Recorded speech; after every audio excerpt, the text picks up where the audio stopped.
been a member here 2 years. Started in 2017.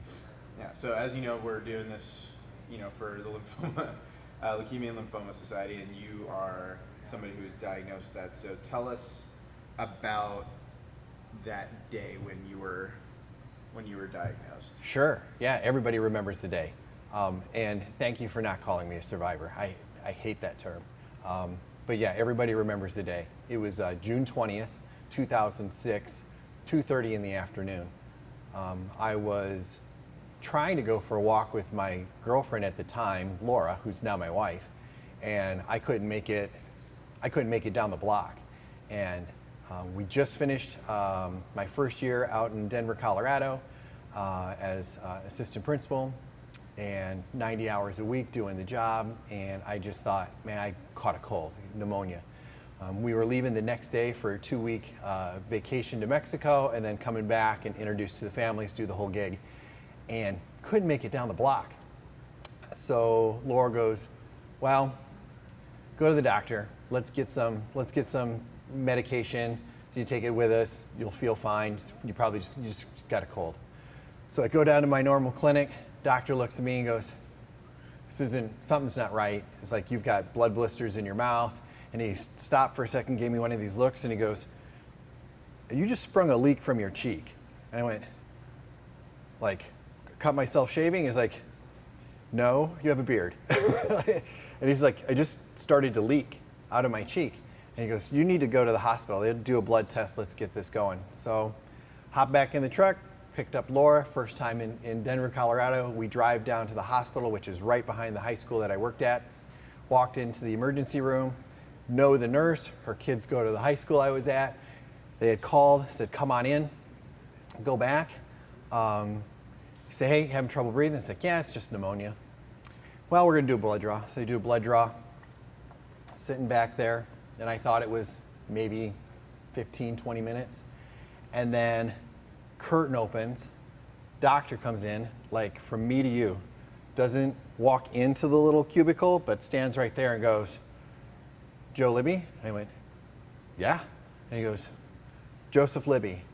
He goes, and I go, yes. Like, you came in because you thought you had pneumonia? Like, yeah, I can't breathe. He goes, you have leukemia.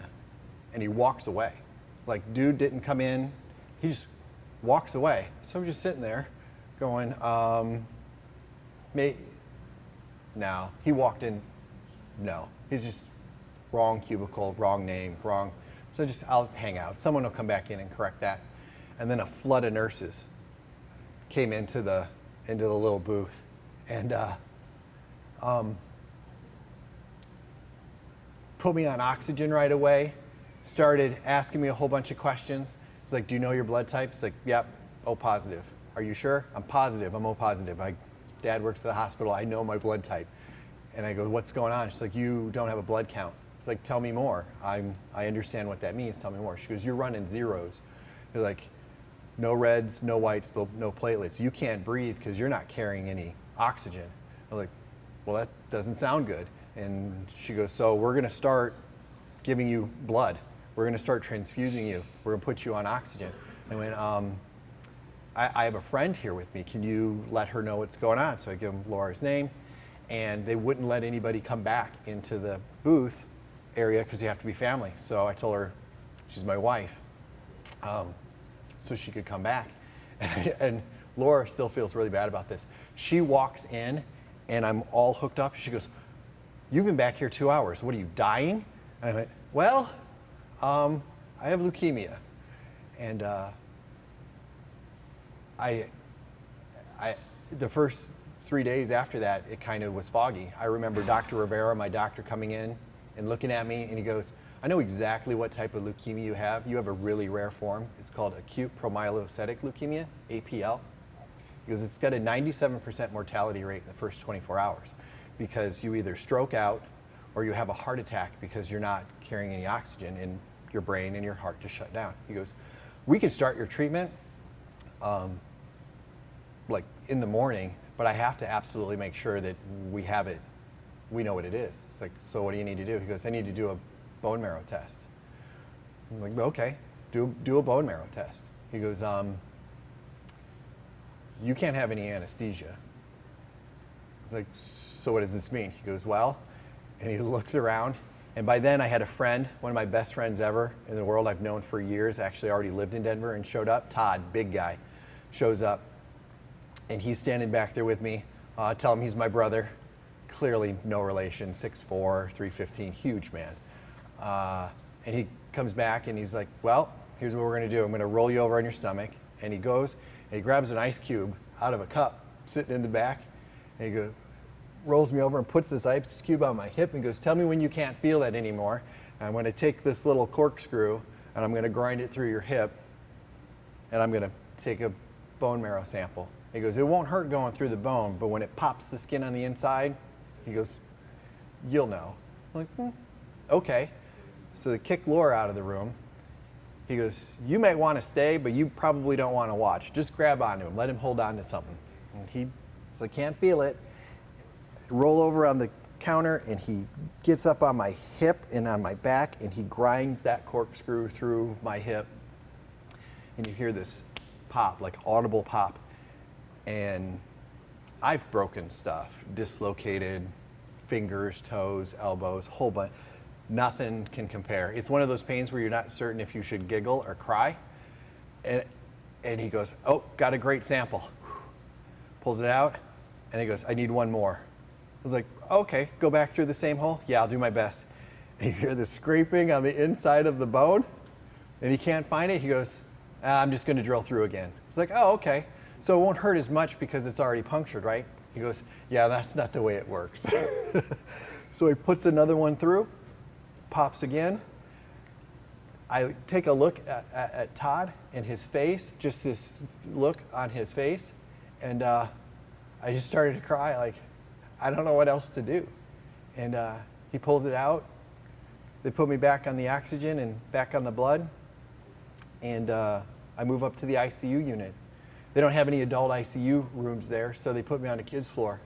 So we got a double breezeway door into my room. He comes back in a little bit later. He goes, so good news is I know exactly what you have. You have acute promyelocytic leukemia. He goes, the other good news is I did my medical research on this type of leukemia. I know the treatment for it. I helped develop the treatment for this. He goes, you just have to make it to the morning. I'm like, okay, so let's make it to the morning and we'll go from there. Laura comes up. They let her into the room again. And she's never been in Denver. So it gets to be about 10:30 at night and she's still there. She's kind of over in the corner, sleeping on the chair. And the first nurse says, yeah, you can stay. Second nurse comes in because of the shift change and they kick her out of the room. She doesn't know how to get home. She'd never been to my apartment, so she didn't know how to get home. She took my phone, called my friend, and got her home. Blew a tire on the way home on the truck and ended up having to get that fixed. And then it was on. The next 3 days was nothing but tests. Swallow the camera and the light because it was bleeding from somewhere, so they checked my stomach, thought it was ulcers. So when they camera your stomach, they give you a medication so you don't remember it, because I guess it's pretty traumatizing to swallow something like that. I wouldn't remember. But they said the funny thing is that when you come out of it, you don't remember anything, like even the next question that they ask you. So before they go in, probably an ulcer, let's just double check. Come out, I'm still under like this roofie, and I must have asked Todd and Laura 40 times. Was it an ulcer? It had to be an ulcer. It was an ulcer, wasn't it? And like, nah, we don't know. And I would drop back out, and I'd come back through. So is it an ulcer? It's not an ulcer. So then I guess they just started making stuff up because there's nothing else you could do. But in the process of swallowing that camera, I had coughed so hard because of no platelets. I blew the whites out of my eyes, all of them. So it was red, like blood red. So I'm in children's ICU ward. And I have to get up and walk around from the medication that they start giving me. So I get up and take my first lap and nobody's there, and I'm walking the hall, and I got my two drips with me for my arms, and I round the corner and there's this little kid in the hall, and she screams, like screams, blood-curdling scream, and her father runs out into the hallway, like angry and mad, ready to go. And I put my head down and I looked up, and I just said, all I did was say hello. And he looked and he kind of flinched away, and he pointed and he goes, your eyes. And I was like, I forgot that they were bloodshot red, like blown red. And he goes, I was like, I'm sorry, I didn't know. And it's terrible being sick and then being on an ICU ward and being a middle school principal, first out, and you work with kids, and there's this kid who's struggling, and you can't do anything about it. And what do? You scare a kid. So I had my friends bring me my sunglasses so that when I had to go for my walks, I didn't freak anybody out. But yeah, that was the first 24 hours on that floor. That was June 20th, 2006.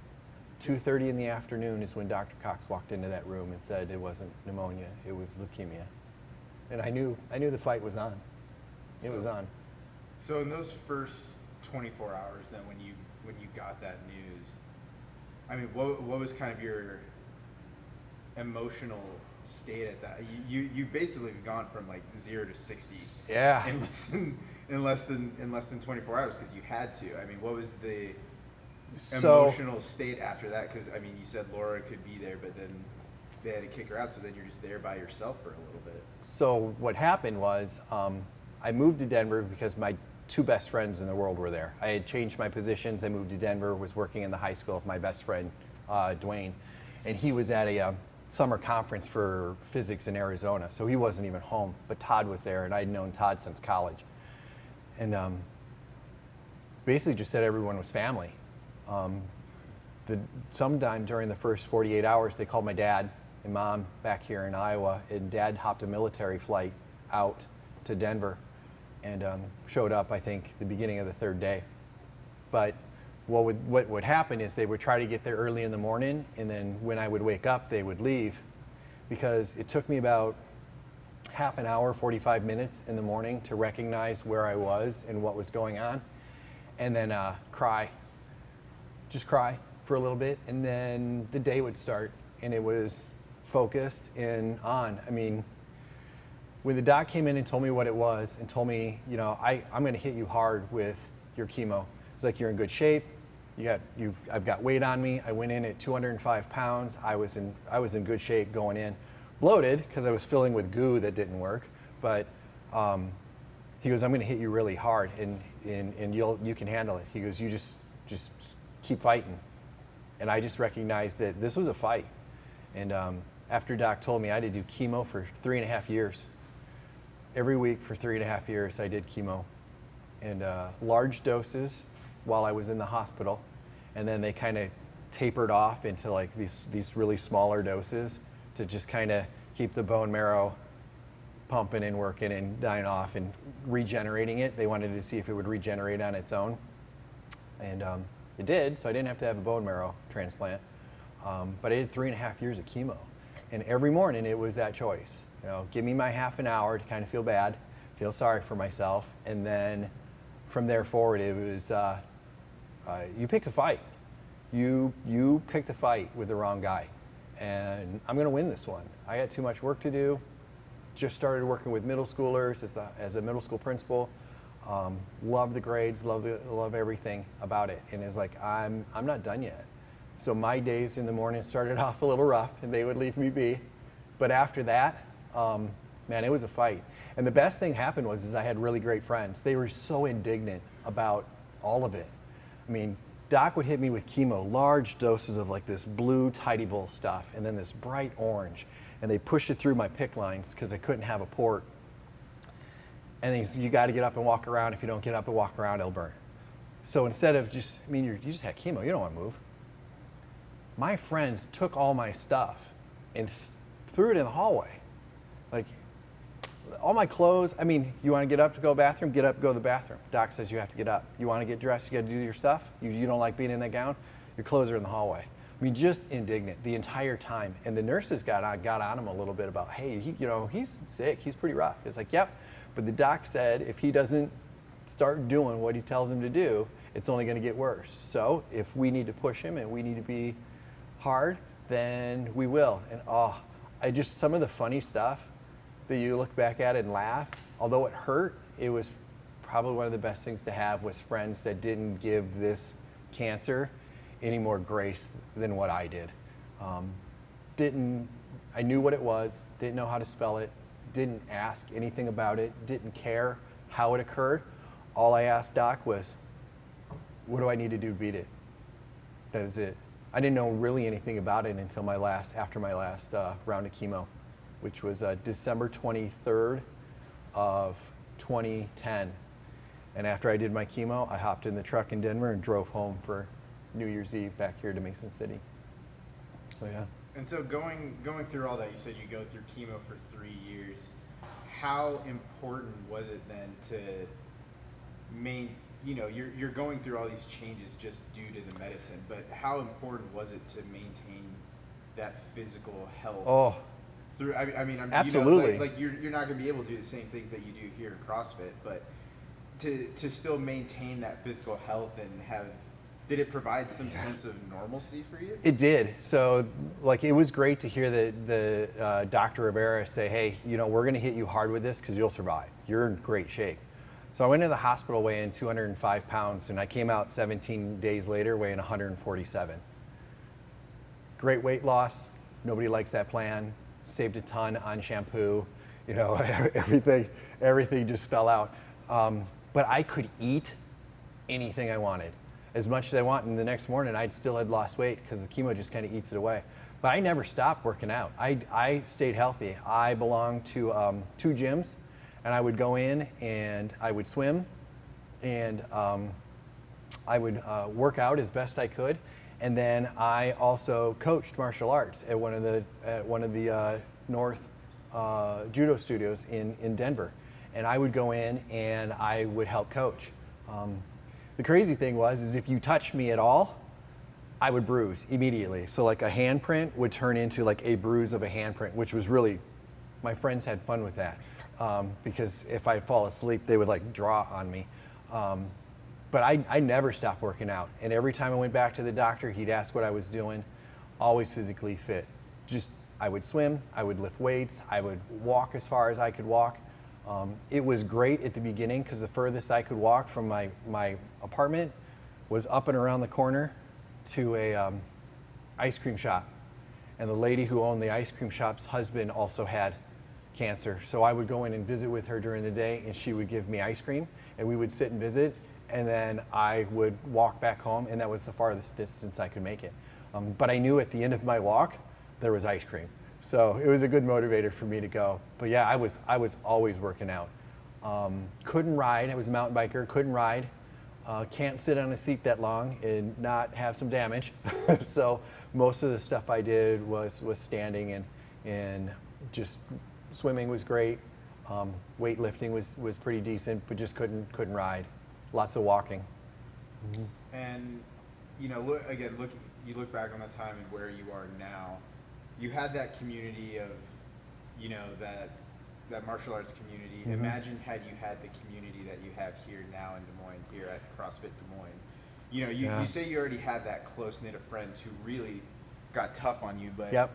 How important is it to have a community like this that's also behind you as well? So it was. So the gym that I actually worked out wasn't a large metro gym. It was a smaller group and it was a smaller group of people. So going in and knowing them and them knowing what I was going through was that push and that drive to help me, 1, to get there every day, and 2, to do what I could do to continue to stay healthy. So if they knew that there was a portion of the workout that I just shouldn't be doing, like not dropping down and doing burpees, I would come up and be an immediate bruise head to toe. But I could do farmer's walk.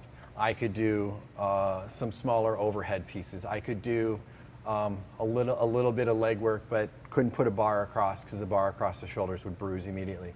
So they did a great job, not only of modifying, but also motivating. If I didn't show up for workout, my phone would blow up. 3, 4, 5 people texting, calling, hey, you okay? Where you at? Do you need something? Missed you this morning. You coming in this afternoon?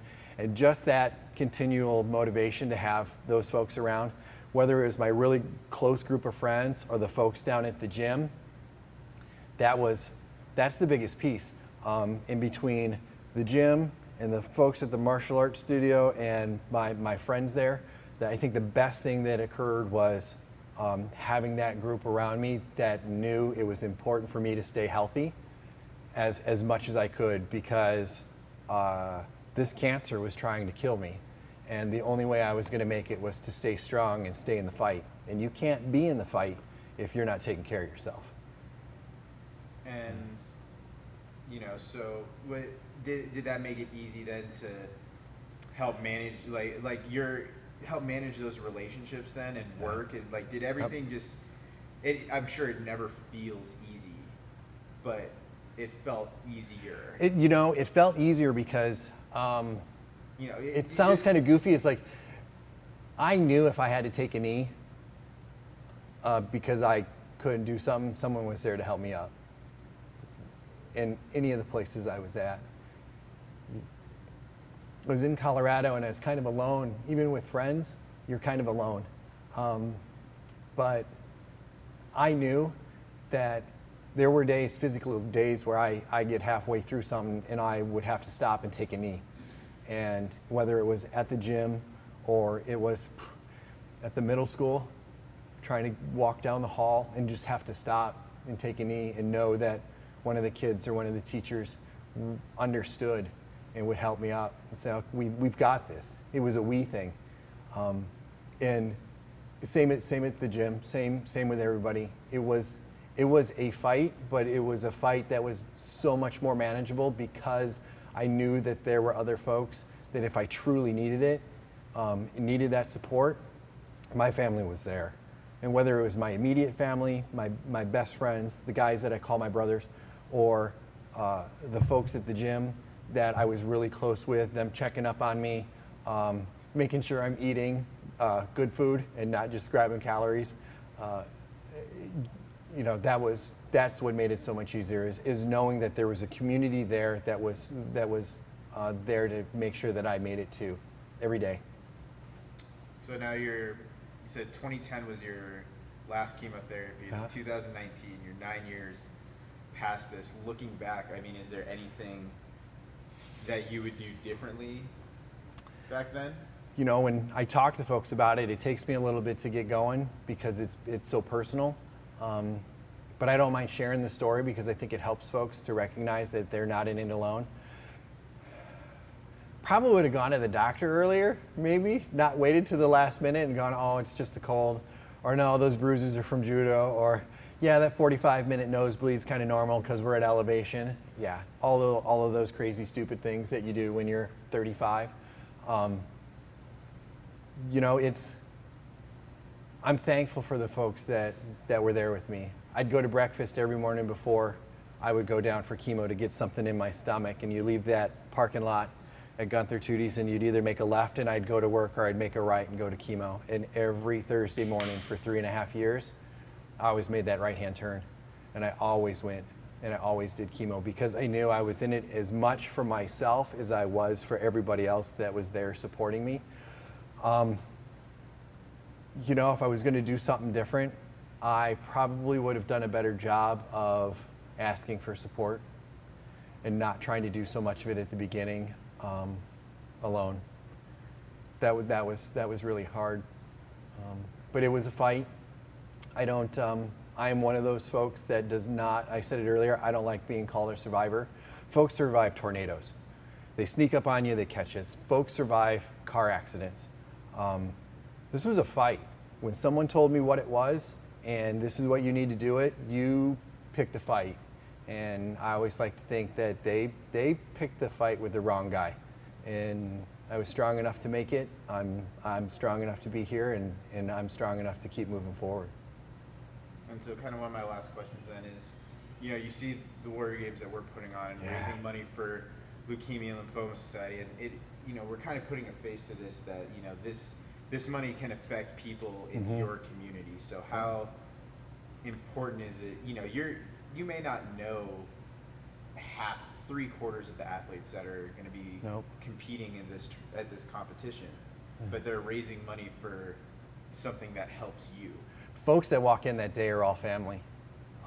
What's unique about my type of leukemia is that it was a leukemia that normally hit adolescents. Kids the age of the school that I was the principal at was its primary target. So I had a leukemia that should have hit my kids at the school. And you want to talk about messing with somebody, it's mess with a middle school principal and mess with his kids at his building. And that's when folks walk in on that day, their family, they're doing something that from 2006 to 2010 I couldn't do for myself, and that was be supportive and help others that were in the same position that I was in. I would say if you can't come and work out, give blood.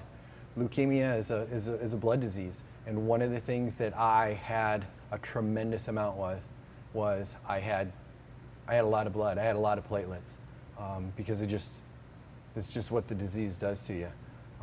So if you can't come in and work out, one of the things that I would say other way to support is give blood. That's a big deal. And even to today, when I go in and try to give blood and I give them a little of my history, they're like, nah, you keep yours. You did your task. It's like, no, I need to give back in some form or fashion.